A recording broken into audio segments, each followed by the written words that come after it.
महाराष्ट्र की traditional recipe anarsa कई type से बनाई जाती है। आज की ऑथेंटिक रेसिपी लाई हूँ। माना कि उसमें 3-4 दिन लग जाएंगे, लेकिन बनेगी बहुत ही परफेक्ट। इसे ज़रूर ट्राई कीजिए। तो सबसे पहले आप क्या करेंगे, 1 कटोरी चावल लेंगे, उसे भिगाएंगे। कितना भिगाना है वो बात की बात है।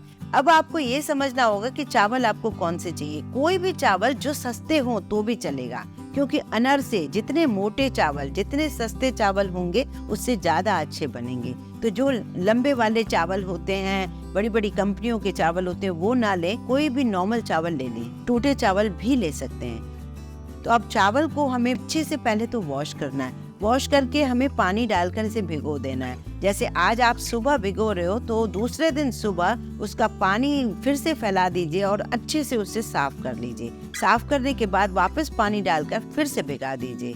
फिर उसके बाद तीसरे दिन, जैसे कि मैं आज आपके सामने लाई हूँ, ये तीसरा दिन है जो कि चावल भीग चुके हैं। अब ये जो चावल है हमें इसे सुखाना है। सुखाना कितना है, खास बात ये है, मुझसे भी थोड़ी गलती हो गई, मैंने थोड़ा ओवर इसे सुखा दिया। हमें और भी इससे कम सुखाना है। मतलब मुश्किल से फैन के नीचे आप रखोगे 10 से 12 मिनट आपको सुखाना है किसी भी कपड़े पर। हालांकि सूख जाते हैं ज्यादा तो हमें उसका भी सल्यूशन है, पर फिर भी आप कोशिश कीजिए 10 से 12 मिनट ही सुखाइए। इसके अंदर मॉइस्चर बना रहे, ये खास बात है। ये मैंने निकाल दिए हैं इस टॉवल से। अब इसे हमें एक मिक्सी के जार में डालना है और इसे पीसना होगा। अब इसे मैंने पीस लिया है। अब हमें इसे छन्नी में छानना है। कोई भी आटे वाली छन्नी भी ले सकते हो, जो भी आपके पास है। अब यहाँ पर जो मोटे मोटे चावल आपको दिख रहे हैं, उन्हें आप दोबारा पीसेंगे। हमें इस तरीके का पिसा हुआ पाउडर चाहिए, बहुत ज्यादा महीन पाउडर नहीं है। ये देखिए, मैं फिर से इसे छान रही हूँ। लास्ट में जरा सा 1 चम्मच बच जाए उसे आप हटा दीजिए। खीर वगैरह में काम आ जाएंगे ये चावल, जैसे हम फिरनी वगैरह बनाते हैं ना। अब बारी आती है, जिस कटोरी से आपने चावल नापे थे जब हमने भिगाए थे, उसी कटोरी को लीजिए और पौनी कटोरी, 3/4 कटोरी चीनी लीजिए। याद रहे रेशो का, ये करेक्ट रेशो है। मिठास बहुत परफेक्ट है। अगर ओवर करोगे बिखर सकते हैं अनरसे, और कम करोगे तो फीके अच्छे नहीं लगेंगे। तो 3/4 कटोरी चीनी को आप पीस लीजिए और उसे भी छान लीजिए। इसमें भी आधा चम्मच चीनी बची है। इस चीनी को भी आप यूज कर सकते हो किचन में, लेकिन अब इन दोनों चीजों को मिला लीजिए। चावल और चीनी को जब मिक्स करोगे, अगर चावल में हल्का मॉइस्चर होता है तो ये ऐसे ही लड्डू बन जाएंगे। अगर मॉइस्चर कम होगा तो आपको 1 चम्मच यहाँ पर दूध डालना होगा। मैंने बताया ना, मेरे 20-25 मिनट चावल सूख गए, जिसकी वजह से उसका मॉइस्चर थोड़ा कम है तो सही, मॉइस्चर थोड़ा सा कम लग रहा है। तो मुझे 1-2 चम्मच दूध डालना होगा, लेकिन 2 चम्मच एक साथ न डालिए, एक करके ही डालिए। ये डिपेंड करता है, आप चेक करके उसके बाद ही उसमें दूध डालिए। अब आपको सिर्फ इसमें इस तरीके से बस लड्डू टाइप बंध जाए आपस में, लड्डू भी नहीं कह सकते, बस आपस में बांधना है उसको। मैंने सारे मिश्रण से 4 लड्डू टाइप बना लिए हैं, और एक कोई भी डब्बा ले सकते हैं। ये डब्बा क्योंकि पीतल का है तो मैं नीचे से एक छोटा सा कपड़ा बिछा रही हूँ, वैसे आप ऐसे भी रख सकते हो। अब हमें इसको 2 दिन के लिए इसी तरीके से रख देना है। फ्रिज में भी नहीं रखना है, कहीं भी नहीं, जहाँ भी आप मतलब रूम टेम्परेचर पर रख देना है। मुझे जब मैंने डब्बा बंद किया था तब मुझे रियलाइज हुआ कि मुझे इसमें कपड़ा नहीं रखना चाहिए था। कपड़ा रखने से क्या होगा, ये पूरी नमी को सोख जाएगा, तो मैंने पन्नी रख दी थी। और 2 दिन बाद मैं इसको लेकर आई हूँ। ये देखिए, अब 2 लड्डू टाइप जो हमने बांधे थे ना, उसे मैं तोड़ के आपको दिखा रही हूँ। इसमें अभी भी मॉइस्चर है, अभी भी हमें थोड़ा सा दूध और लगेगा, पर दूध हमें सिर्फ आधा चम्मच करके ही डालना है। एक बात का ध्यान रहे, क्योंकि इसमें चीनी डली है, अगर हमने ज्यादा डाल दिया तो दिक्कत आएगी। ये छोटी छोटी चीजें जो मेरी फ्रेंड ने मुझे बताई, उससे मुझे बहुत सारी बातें समझ आई कि हाँ, ये परफेक्ट तभी बनेगा जब हम इन ट्रिक्स को फॉलो करेंगे। मैं कुछ बूंदें खाली दूध के डाल रही हूँ और उसे फिर से गूंथने की कोशिश कर रही हूँ।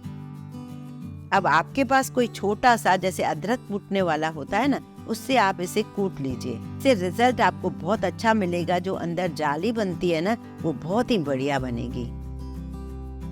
उन्होंने जब मुझे बताया कि ये मेरी सासू माँ इसी तरीके से बनाती थी, जैसे दूध हल्का सा डालकर और कूटती थी ना, तो ये बिल्कुल उनकी ट्रेडिशनल रेसिपी थी। उनके यहाँ हर त्योहार पे ये अनरसे बनते हैं, तो उन्हें आइडिया काफ़ी ज़्यादा था।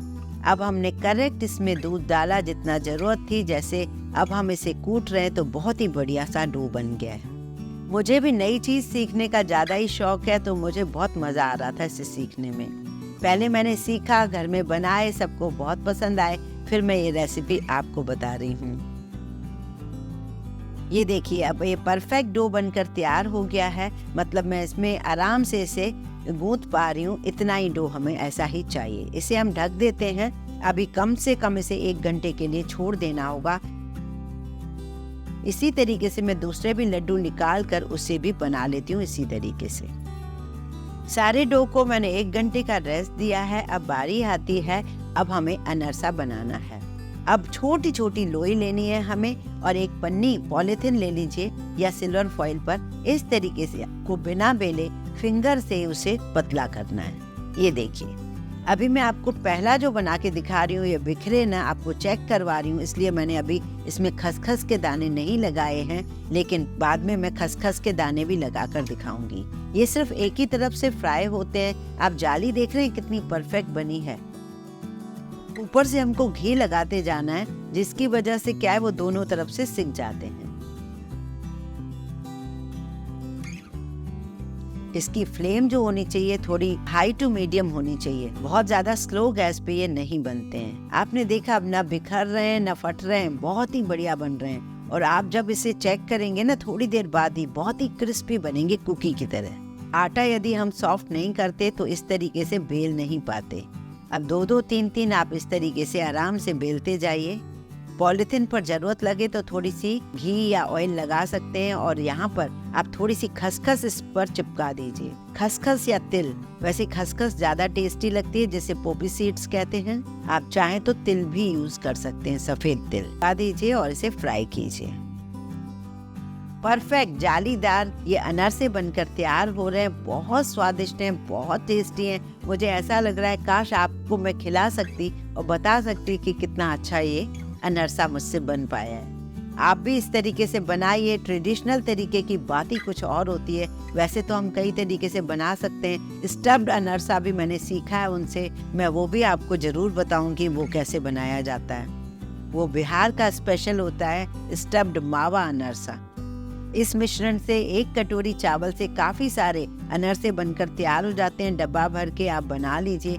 एक और बात, ये जो डो हमने बनाया था, अभी तो मैंने सिर्फ 2 दिन ही रखा है। आप इसे 15-20 दिन भी रख सकते हो, ये खराब नहीं होता है। जब आपकी कढ़ाई सेट हो जाए, 3-3, 4-4 एक साथ भी बन सकते हैं ये अनरसे।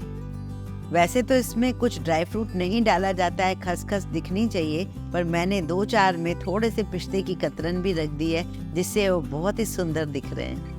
अनरसे कई टाइप के बनते हैं। फुल वाइट भी बनते हैं, ऐसे भी बनते हैं, और स्टफ्ड भी बनते हैं, छोटी गोलियों जैसे भी बनते हैं, गुड़ के भी बनते हैं, कई टाइप के बनते हैं। धीरे धीरे मैं आपको बहुत सारी रेसिपी दूंगी।